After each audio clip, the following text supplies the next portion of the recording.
Hello, my name is Claire Puginier, and I have been a student at the Savannah College of Art and Design since I first moved to the US from my home in Switzerland in 2013.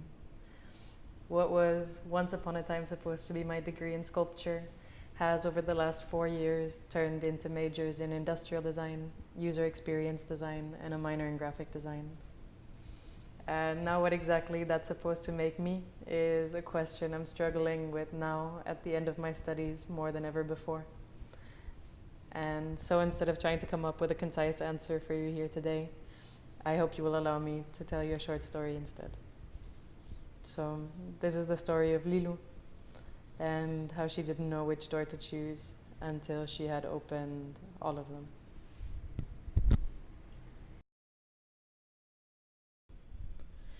What you need to know about Lilou is that her preoccupation with doors started some time ago. Growing up was frustrating for Lilou. She was always quite short, and so the handles to most doors were out of her reach. The thing about not having the power to open your own doors is that it limits you to walking through the ones that have been left open by somebody else. And although there's not much fun in that, there can be some amount of reassurance. An open door is a kind of invitation. It says, "Hello, welcome, let me show you something." A closed door is more alluring and more mysterious, but also much more suspicious. It says, "Who are you? Did I invite you?" But really, the magic is more in the idea of a door than in the door itself. It's in the going through into something else, passing from one place to another, one state to another. So when the time came for Lilou to start opening her own doors, her parents asked her which one she would choose. And of course, they had a lot of opinions on the matter. But Lilou, who loved all the doors, could not make up her mind to choose just one. And so she wondered how she could escape from such an absurd limitation. The answer was simple. To make the rules, she had to learn to make her own doors. And with this in mind, she decided that the first door she needed to open was the one to the door factory. After all, who would know how to build a door better than the door makers themselves? But to Lilou's great dismay, when she arrived, she found that none of the door makers could even agree. And so one by one, they took her aside and each told her what they knew of the doors. She began by learning the languages of form and the anatomy of things. The door makers taught her to see the emotions of curves and the speeds of lines. And very soon, it was as though all the door's components spoke to her at once, each voicing its opinion of the others. Lilou hated to see them disagree, and so she was careful to arrange them with their harmony in mind. She loved how the forms could be assembled and recombined in different ways to create new meanings, and how form followed function, or function followed form, but that what really mattered at the end of the day was if you knew to pull or to push.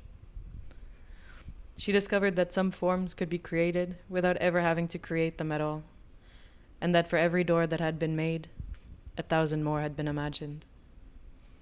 Lilou learned about materials, which ones were appropriate, and which were maybe not. Some of the door makers had more abstract ideas than others. One of them suggested that the only thing that really mattered was the door's motion, that the door's greatest magic was in the way it moved the light, open to close, transparency to mystery. There seemed to be no end to the debate, and so, confused by all the disagreement, she decided she might find better answers somewhere else.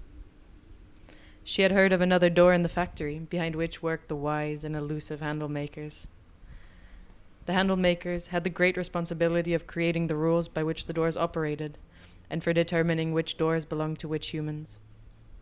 What was really quite peculiar about the handle makers was that they were all blind, and so they couldn't see the doors for the beauty and the harmony of their forms.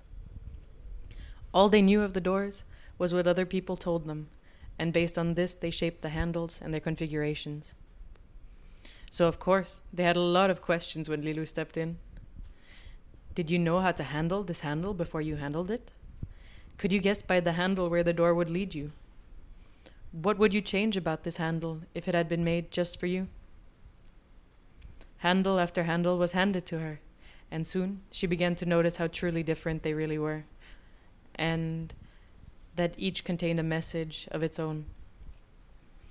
The messages of handles matched their doors, which matched the humans who opened them to reach the places that they wished to go. In return for answering their questions, Lilu hoped they would in turn answer hers, but all they left her with was another riddle.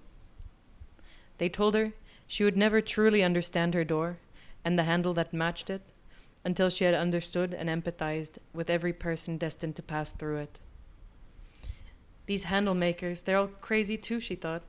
How could she know who was destined to walk through her door until she had actually made it? As she grumbled to herself, she suddenly spotted a door that looked like none she had ever seen before, and intrigued, she stepped closer to have a better look. What she saw beyond the door amazed her.